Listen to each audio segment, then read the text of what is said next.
Menteri Pertahanan, Menhan, Prabowo Subianto kembali melontarkan pujian pada Presiden Joko Widodo. Jokowi, Prabowo mengaku merasa nyaman di pemerintahan Jokowi. Saya merasa nyaman di pemerintahan Pak Jokowi, kata dia pada jurnalis Najwa Shihab dalam program Mata Najwa, Jumat, 30 Juni 2023. Bakal capres dari Koalisi Kebangkitan Indonesia Raya, KIR, itu lantas membandingkan gaya perintah Jokowi dengan pimpinan-pimpinannya terdahulu. Prabowo lantas membeberkan sejumlah kelebihan Jokowi. Di antaranya tidak terlalu suka berpidato panjang-panjang dan pengarahan yang lama. Beliau tidak suka pengarahan yang lama.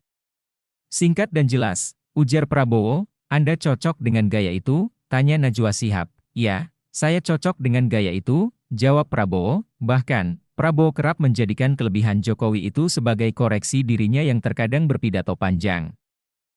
Malah sekarang, saya yang koreksi diri, karena kadang-kadang saya pidatonya terlalu panjang, tambah Prabowo yang kemudian disambut tepuk tangan penonton. Dalam wawancara itu, Najwa Shihab sempat menyinggung soal adaptasi Prabowo saat ditunjuk menjadi Menteri Pertahanan, sebab Ketua Umum Partai Gerindra itu berada di luar pemerintah selama kurang lebih 20 tahun. Prabowo lantas menjawab, penyesuaiannya dari oposisi menjadi bagian pemerintahan dilakukan dalam waktu sebentar.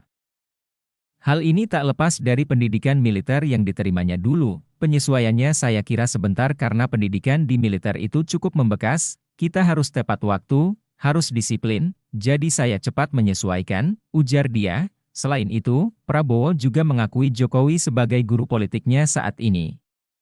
Sehingga ia yakin akan memenangi Pilpres 2024, kali ini insya Allah, menang di Pilpres 2024, karena saya sudah belajar politik.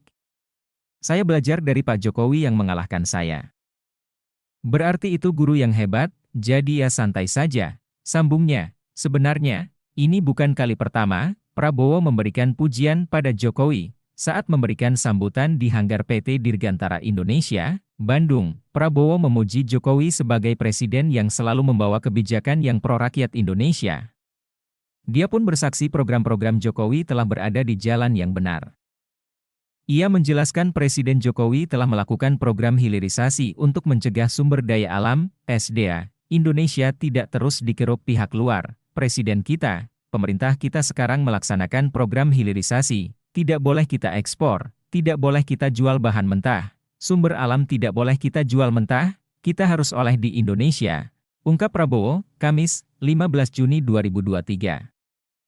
Karena itu, ex-Danjen Kopassus itu pun bersaksi bahwa Presiden Jokowi telah membawa negara di jalan yang benar. Dia bilang, strategi Jokowi juga dinilai telah pro-rakyat Indonesia. Saya bagian dari pemerintah Pak Jokowi. Saya di dalam, dulu di luar, dulu rival sekarang anak buah. Saya saksi strategi beliau benar dan keputusan beliau selalu pro-Indonesia dan pro-rakyat Indonesia, ungkapnya.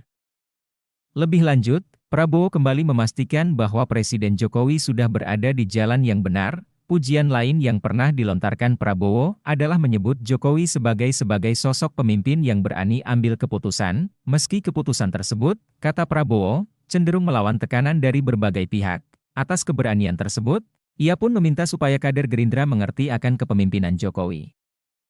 Hal ini disampaikan Prabowo saat berpidato dalam acara hari ulang tahun HUT ke-15 Partai Gerindra di kantor DPP Partai Gerindra, Jakarta Selatan, Senin, 6 Februari 2023. Beliau, Jokowi, adalah pemimpin yang bisa ambil keputusan, dan keputusannya berani, kadang-kadang melawan tekanan-tekanan dari mana-mana. Dan saya meminta kader Gerindra mengerti itu, kata Prabowo, dikutip dari Kompas.com.